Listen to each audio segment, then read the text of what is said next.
tó bá dó mi tí n bá nífẹ̀ẹ́ tó bá dó mi ò fọlọ́n búra o ò lè dó obìnrin míì kó sọ pé ó gùn jù mí lọ àbó dùn jù mí lọ ìyẹn tí n bá nífẹ̀ẹ́. Let me tell you something mo máa ọ̀rọ̀ ní sórí fídíò yìí máa gùn ọ̀rọ̀ okó àtòbò dẹ̀ ni ọ̀rọ̀ okó àtòbò fúdì ni bó ṣe lè dóyàn bó ṣe máa ń dóyàn mo fẹ́ sọ nínú fídíò yìí bó kó ṣe máa wọnú òbò bó ṣe lè forí okó ṣeré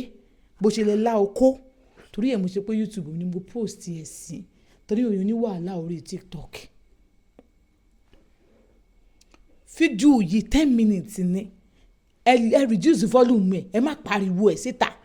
tẹ bá ti loud ẹ̀ àwọn ọmọ yín mi ò sí ń bẹ̀ àmọ́ ọ̀rọ̀ okó àtòbò ni. Má dé play voice note kan tó máa ń jẹ́ kí n sọ̀rọ̀ lórí ọ̀rọ̀ okó àtòbò yẹn. Wọ́n ní kẹ́ ẹ má la okó mọ́ wọ́n ní kẹ́ ẹ má la òbò mọ́ wọ́n ní kẹ́ ẹ má la okó ọkọ yín wọ́n ní kẹ́ ẹ má la òbò ìyàwó yín nítorí àwọn infection kan tó yẹ pé máa ní pé mi ò bá sùn mo lá òbò ni. Mo ti rí ọkùnrin máyẹ̀ kí n sọ èmi tí mo dúró ọkùnrin ti lá mi rí láìsí pódó mi dìísí tí mo ṣe ń sọ̀rọ̀ yìí okó rẹ̀ ò kan ní òbò mi ó sì lá mi ó lá mi lóbò tẹ́kítẹ́kí. Mo ti ní experience ẹ̀ pẹ̀lú ọkùnrin méjì ìkan nígbà tí mi tí gbọ́n mo wà láyé institution yes mo ti sọ fún yín lórí live stream rẹ̀ mo lọ́rẹ̀ẹ́ ẹ̀mí ni gba ẹ̀ mo lọ ṣẹ́ ní NACO ọ̀rẹ́ mi ọkùnrin ni ó ṣẹ̀ṣẹ̀ máa rí ni me I'm still very young then I'm still young now but gba yẹn very young máa gbọ́ kó farabalẹ̀ o so bọ̀bọ̀ yẹn mo dárúkọ ẹ̀ fún yín let me mention his name Samuel mo rántí then àdìsí máa ń tibi iṣẹ́ bọ̀ àjọ máa rìn ní àjọ máa wọ mọ́tò ní ọ̀nà ẹgbẹ́ dá kínní nìkan tún ní ọ̀nà létí ẹ̀ wá bó máa sì mí díẹ̀ náà pàjá because ìyàn pàjá lèmi ń gbé lárárọ̀ mi tó bá tó wá délé mi á kọ́kọ́ yà ó máa lè yà máa wọlé tèmi bá ti dé kémi sáà bẹ̀rù kí n lọ wẹ̀ ni bó sọ fún pé mi ò lè fẹ́ I can't date you ẹ̀ṣẹ̀ máa rí ni mo fẹ́ máa no because all what is in my mind kémi náà jẹ́ ìyàwó ẹnìkan nínú ilé ẹnìkan kì í ṣe pé bá kí n jẹ́ òbò ẹnìkan until today I hate it bó ṣe máa sọ pé companion yẹn èmi ò fẹ́ ṣùgbọ́n nǹkan tèmi máa ń sọ àmọ́ I cannot be but kí n má jẹ́ companion kí n má yẹ níyàwó ẹnu ilé no èmi ò fẹ́ ń tèmi. So bọ́bọ́ Samuel yìí nítorí tó kọ́ máa kọ́kọ́ approach mi lórí pé kò ń la mi lóbo ìjọ náà tá a ṣe déédéé mo ní wò níṣẹ́jú ẹni mo máa ti náà ń wẹ̀ máa ní wò Samuel mò ń bọ̀ àsáré máa mú tó wẹ̀ mi máa lọ sí bedroom máa lọ wẹ̀ bá ti wẹ̀ tó máa padà face me and face you ni but òkè náà ni bedroom wa wà ilé baálẹ̀ ni mo gbé ń gbà náà baálẹ̀ àràárọ̀ mi níjọ́ yìí kò sọ fún mi pé mo kàn ní ọkàn ní jẹ́ kí n la ẹ̀ imagine ìwọ tán ti lárí mo ti experience ilé lárí ẹni tó dẹ̀ la mi àwọn kan ti lá mi tí mi láìkẹ́ torí mi ò kò freak mi ilá yẹn ò dé sí ilé ò freak mi o tó bá mọ̀ ńlá farabalẹ̀ o bọ̀bọ̀ ìṣàní jẹ́ kí n la ẹ̀ mo ní kó la mi wọn ò báyìí ó ní yẹn náà mi ò dó ẹ o ó ní no problem mo ní sọ́mi mi ò dó ẹ o tó bá yẹ kó fẹ́ try rubbish máa fọ́ nǹkan mẹ́ lórí ni o ó ní no problem ó ní àwọn oníkó nǹkan la mi bá ní òkè jẹ́ kí n lọ wẹ̀ ó bá ní no kí n má wẹ̀ níbi mo ṣe wà yẹn náà ni mo lọ síbi iṣẹ́ látàtàrọ̀ níbi mo ṣe wà yẹn náà ni ní ṣẹ́rí gbà sí bọ̀bọ̀ yìí máa bẹ̀rẹ̀ sí ńlá mi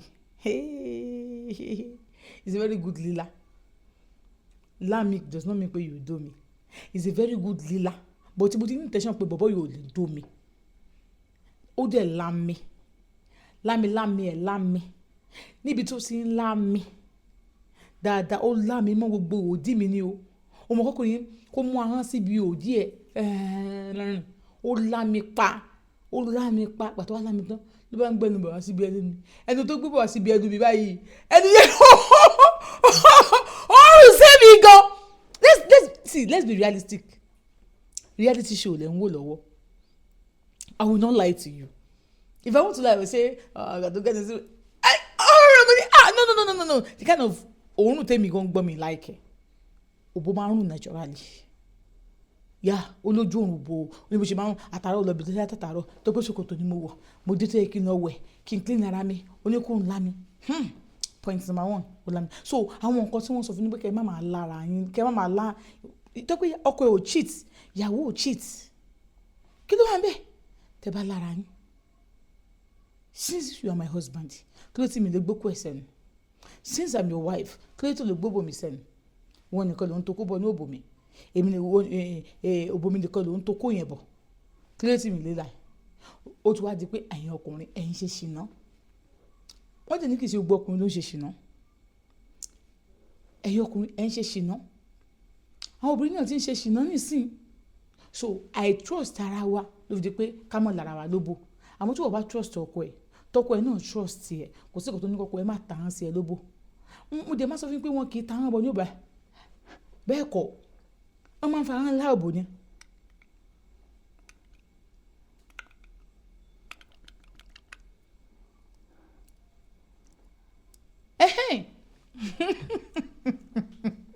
So ṣe lọ́rọ̀ yìí ó máa gùn farabalẹ̀ kó gbọ́ wá gbọ́ voice note àǹtí tó sẹ́ǹsì mi láàárọ̀ bó ṣe máa sọ gbogbo ẹni máa sọ ẹni tẹ́ kì í dà ṣe ní part 1 lè máa jẹ́ gbà tí part 2 bá wá dé tí part 2 bá dé ẹ máa lè enjoy ní gbígbọ́ ẹ máa gbọ́ o nǹkan tá à ń ti sọ pé ó ń ṣàwọn ẹ máa gbọ́ o. nǹkan tí mo notice ni pé tí n bá ní form tó bá jẹ́ mi ni mo wà lókè mo máa release tí n bá dẹ̀ ti release number mo máa rẹ̀ mí tó yẹ pé kódà tí ọkọ mi gan bá mi ní form kan mi ò àti ní ó máa ti sún mi ẹ mọ̀ mo máa ń wo fídíò yín àwọn fídíò sì ti tẹ máa ń ṣe gan kódà mo ń follow yín gidi tẹ pé ẹni update tẹ bá ṣẹṣẹ ẹni story tẹ bá ṣẹṣẹ bá máa wò mo tẹ máa wọ bẹ ṣe máa ń sọ pé obìnrin ní láti máa mọ mi tẹ káwọn kan yẹn tẹ́lẹ̀ mi ò rí rò tẹ́lẹ̀ mo tẹ máa sọ pé obìnrin ní láti máa dà níwọ̀n ìgbà tó bá ń bá obìnrin ní form kó tó máa ń jẹ́ kékeré yẹn kí ọkùnrin kan túbọ̀ máa gbádùn kó máa ní feelings obìnrin yẹn dáadáa so mo jẹ́ ìyàwó tẹ́ pé tí ọkọ mi bá mi ní form mi ò kí ń release àbí tó bá jẹ́ pé mo ṣe ní form tí mo wà lókè bóyá tí mo ṣe fúnra mi tí mo wà lókè wọn nìkan ni mo máa release so mo dẹ̀ máa ń gbọ́nà táwọn èèyàn máa ń sọ pé kódà obìnrin mi gan tó bá ní form mo máa release tó ẹ̀mí kan ẹ̀mẹ́ta mo kọ́ yóò ṣe mí rí ní ìtẹ̀ experience rí so mo tẹ́ ọ̀tá àtijọ́ fún mi torí ní last day èmi àti wọn ní issue kódà àkọ́kọ́ tí mo fi ń wò ní nìyẹn tẹ́ pé issue yẹn ó ní agbára gan tẹ́ pé ilé mi kan fẹ́ dàrú díẹ̀ lókun but mo wá come across video yìí so tí má ti wá àwọn video yẹn mo wò rí àwọn endorse àwọn story tẹ́tí sọ gan ìrírí mi father of our child from máa wò láti ìmí gan part 1 to ìmí yẹn ṣe dé Moses ẹ̀sìn kan bọ̀dá Moses mo wò from 1 to kìíní tẹ́tí parí ẹ̀ tí o gbogbo kan yẹn tí bá ti fẹ́ máa ro àwọn kan yẹn tí bá ti lè lọ wo story yìí báyìí gbogbo yẹn wà láì tí bá ti lọ wo ní YouTube wọ́n máa ń dèrò ní yẹn wọ́n máa ń gbé àníṣe ẹ má wọrí wàláì mo ní ní máìdì mi mo kẹ̀lẹ́ ọlọ́run àrùn lọ́wọ́ mo ní ní máìdì mi ní ọjọ́ kan máa kọ́ dédé message pé please send pé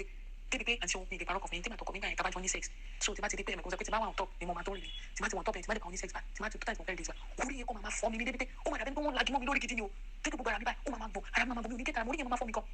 mo fi ọlọ́run bàṣẹ lẹ́rìí kí ni mo bẹ̀rẹ̀ sí ní wà àwọn fídíò yìí fún ti máa ń tẹ́ pé màmá rẹ́rìn tí bá àwọn fídíò àní tí ẹ bá ti ń ju àwọn fídíò báyìí immediately mo máa lọ wò ní YouTube yìí ó ẹ̀pù mi o téèyàn bá rí òótọ́ ọ̀rọ̀ àti ṣòwò tí mi bá sọ ẹlẹ́dàá yóò máa fìyà jẹ mí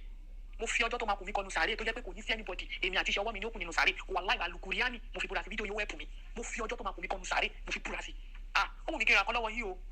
mo ti sọ kódà mo ti message yìí ní TikTok mo message yìí ní YouTube concept wípé please I need your number but tẹ́ mi ò rí àárọ̀ yìí bí mo ṣe ń wo one man food yẹn tẹ́ tún post ẹ̀ láàrẹ̀ tí mo wọ YouTube báyìí tí mo tó rí fídíò yìí tẹ́ ìpè nọ́mbà yín báyìí mo grab ẹ̀ lọ́wọ́ kan ni pé wàláì ó ẹ̀pù mi o kódà ọkọ mi wàláì tàlà lùkọ́ àkọ́tọ́ máa ń pè mí nìyẹn ọ pípé ọ̀rẹ́ àti ṣeun ni ó ti wà àti ṣeun báyìí ó ti fẹ́ wà àti ṣeun pa àti tẹ́bà post nìkan lókun nìkan ni mi ò ní wo fídíò yìí àti ṣeun ìṣe àmàbà mi gbàdúrà náà bẹ́ẹ̀ ṣe máa ń gbàdúrà fún gbogbo àwọn olólùfẹ́ yín ipe lágbára Ọlọ́run mo wíṣ òkè mẹ́kọ́ Ọlọ́run máa gbàdúrà mi yóò tẹ̀ ẹjọ́ yòókù pàṣẹ ẹ̀ṣẹ̀ dàtà nọ́mbà yín ẹ̀ṣẹ̀ dàtà fídíò yìí mo voice tí mo ṣe rẹ post wà láì alukurian ó wẹ́pù live mi tó yẹ pé orí ọ̀tá mi ti fẹ́ yí tí bá ní sẹ́ẹ̀sì bá wà láì tẹ́ pé orí máa ń fọ́ mi bọ̀gbà tí mo wo fídíò yìí bá tí mo máa ń gbà wọ́n story yìí bá wà láì tí ń change fún mi wà láì ó change fún tẹ́ pé gbogbo nǹkan tó máa ń fọ́ mi lórí ẹ̀dẹ̀ kúrò bẹ̀ ó wẹ́pù mi ò lè parọ́ o. ṣé rí ẹ̀yin ọkùnrin tí ẹ̀ kì í bá àwọn ìyàwó yín ṣeré kó tó di pé ẹ ní ìbálòpọ̀ ẹ ní pírọ́blẹ́mù o ẹ̀yin ọkùnrin ìgbà yẹn ṣóbò kí n tó kó bọ̀ ẹ ní pírọ́blẹ́mù o ṣẹ́rẹ́ nìyí mo wo fídíò mo gbọ́ ọ̀rọ̀ wọn àárọ̀ yìí àwọn náà fi voice note tí wọ́n jí mi láago bẹ́ẹ̀ náà tẹ̀sí ọkọ̀ send message sí mi ní 6:48 náà ti send message sí mi kí náà fẹ́ kó yé mi ní pé tẹ̀tẹ̀lé àwọn ò kì í dà o gbà táwọn gbọ́ ọ̀rọ̀ mi tí mo sọ fáwọn pé káwọn máa táwọn ò bá dà nísàlẹ̀ táwọn bá wà lókè àwọn máa dà tẹ́ bá wà lókè òbò ẹ máa dà tẹ́ bá wà lókè òkè okó jàre ẹ máa dà tẹ́ bá wà lókè okó ẹ máa dà tó kó bá bẹ́ẹ̀ ọkọ yín sùn báyìí wá sùn ní wọn lórí oníbọ̀yẹ máa ń jókòó lórí òbò yẹn oníbọ̀yẹ máa ń jókòó lórí okó jàre ẹ má bínú mẹ́sẹ̀jì kan wọlé ni ó wá ń confuse mi ẹ má bínú ó ní bí ṣe máa ń jókòó sórí okó ìyẹn ẹ máa kọ́ ìyẹn lọ́tọ̀ ṣe rí lẹ́yìn fídíò èlé mo máa sọ nípa ẹ̀yin tẹ́ fẹ́ kán okó ọkọ yín tábà ní kẹ́ ẹ jókòó lórí okó ó ní bẹ́ẹ̀ ṣe máa jókòó lé ó ní bẹ́ẹ̀ ṣe máa jókòó lórí okó ọkọ yín kò ṣe kẹ́ ẹ máa jókòó báyìí ẹ máa jókòó ojú òbò náà fi ń jókòó lórí okó ọkùnrin I don't know, maybe you can see me like this. Ẹ jẹ́ kí n sún kámẹ́rà yẹn báyìí. So ẹ wo mo jókòó yìí. Kí ni ò tẹ̀ lọ́mọ́. Tẹ máa jókòó báyìí ni. You will sit down like this. So ẹ̀yin máa dúró, iṣu máa wà lẹ́yìn ẹ̀, wọ́n á máa ṣe báyìí. Wọ́n máa róòlù ẹ̀, wọ́n máa róòlù ẹ̀. Ìgbà mìíràn máa ṣe báyìí, wọ́n máa ṣe báyìí, wọ́n máa ṣe báyìí, wọ́n máa ṣe báyìí. Okó yẹn á máa kan bì kan máa ṣe kéré. Gbogbo àwọn lẹ́sìn tá à ń kọ́ yín náà. Ẹ̀kọ́ pé èèyàn tọkọ yín ṣe máa enjoy ara yín ni. Next video mi máa sọ bó ṣe máa dó ọkùn, bó ṣe máa dó ọkọ ẹ̀. Gẹ́gẹ́ bí ìwọ obìnrin bó ṣe máa dó ọkọ ẹ̀ tí wọ́n ti fẹ́ bẹ̀rẹ̀ eré. Bí tẹ́ kọ́ máa lọ, nǹkan tí wàá kọ́ ṣe. Màá dẹ̀ tún wá ṣe bí èèyàn ọkùnrin náà ṣe yẹ kẹ́ máa dó àwọn obìnrin. Màá tún sọ yẹn náà fún yín. Kì í ṣe pé kò máa dé ìyàwó mi gbà. Wá jètè, wá kìsì ẹ̀. Tí ò bá láìkí kó máa ń jètè. Ó sá láìkí kó jètì. Wọ́n máa ń jètì, wọ́n ń jètè. Ibi kan tí mi láìkí kó máa jẹ́ ó ní òmù. Àwọn ọkùnrin kan máa ta wọ́n bọ̀ nínú òmù yìí ni. So àwọn kan máa ń ṣe bẹ́ẹ̀. Gbogbo bí tó bá ti mọ̀. Number one thing tó gbọ́dọ̀ notice lára ẹni tó fẹ́ bá lájọṣepọ̀ ni pé ibo ni key point tiẹ̀. Níbo ló máa ń sọ jí? Ẹnìkan sọ fún mi pé tó bá ti máa bíyà àwọn ló máa ń sọ òun jí. Ọkùnrin mi ò lè tẹnubà bíyà rẹ̀ láéláé. Ọkùnrin mi ní kórìíra. Bó ló ṣe wá sọ jí? Torí tó gbọ́dọ̀ worú ọkùnrin àbóbìnrin tó fẹ́. Is it your kind of man? Is it your kind of man? Ṣé kìí ṣe pé ìwọ láìkí kan máa lẹ́ lóbò, ọkọ tó lọ fíò láìkí kó máa láyàn lóbò? Ṣé wàhálà ò wà ní so? Because both of you are not the same parts. Ní tí mò ń sọ ni wípé tó bá kí ń dà wà lókè kó wọ́n róòlù ẹ̀ báyìí. Wọ́n máa róòlù ẹ̀ báyìí. Nígbà míì wàá ga, ò ní jókòó tán, wàá kàn ga díẹ̀ báyìí ni. Nígbà míì lè wàá sùn síbẹ̀, òun náà máa sọ̀dí pàpà. Obìnrin máa ń sọ̀dí o. Obìnrin ò kí ń sọ̀dí. Wàá sùn lé, wàá máa sọ̀dí pàpà. Lórí okó yẹn, wàá máa sọ̀dí. Bọ́kùnrin ṣe ń sọ̀dí, obìnrin ṣe ń sọ̀dí. Ó kò jẹ́ pé ìdí tiẹ̀ nígbà tí gbé sókè kó tó sọ. So bí kókó máa lẹ̀dí mọ́ bẹ́ẹ̀dì. Ọkùnrin lè gbé tiẹ̀ sókè, bọ́kù obìnrin ò gbọdọ̀ kò lè gbé tiẹ̀ sókè bẹ́ẹ̀ yẹn. Wọ́n kàn máa yẹ̀dí ẹ̀ ni wọ́n máa yẹ̀dí. Wọ́n máa ṣe pa. Tó bá yẹ̀dí, àtúbọ̀sẹ̀ gbẹ báyìí. Àtúbọ̀sẹ̀ gbẹ báyìí. Ó ṣe nìyẹn. So part 2 máa kọ́ yín bá ṣe ń dóyàn. Bí o ṣe máa dó ọkọ ẹ. Mo máa ń sọ fún yín. Tóbìnrin ò bá dà, ó máa ń forí fífọ́ fóbìnrin. Oní woman náà sọ. Oní woman yìí sọ. Èmi nǹkan kan mo sáà ń sọ. Tóbìnrin ò bá dà, ó máa ń fa orí fífọ́ fún obìnrin. Torí a máa fọ́ ẹ. Gbogbo memory a máa jẹ́ pé nǹkan kan fẹ́ ṣí ẹ lórí, orí ẹ fẹ́ ṣí bọ́. Ẹ lè mọ̀ nígbà tí o ṣí ẹ rí. Ẹ jọ̀ọ́, ẹ já enjoy lára wa. Ẹ ṣé.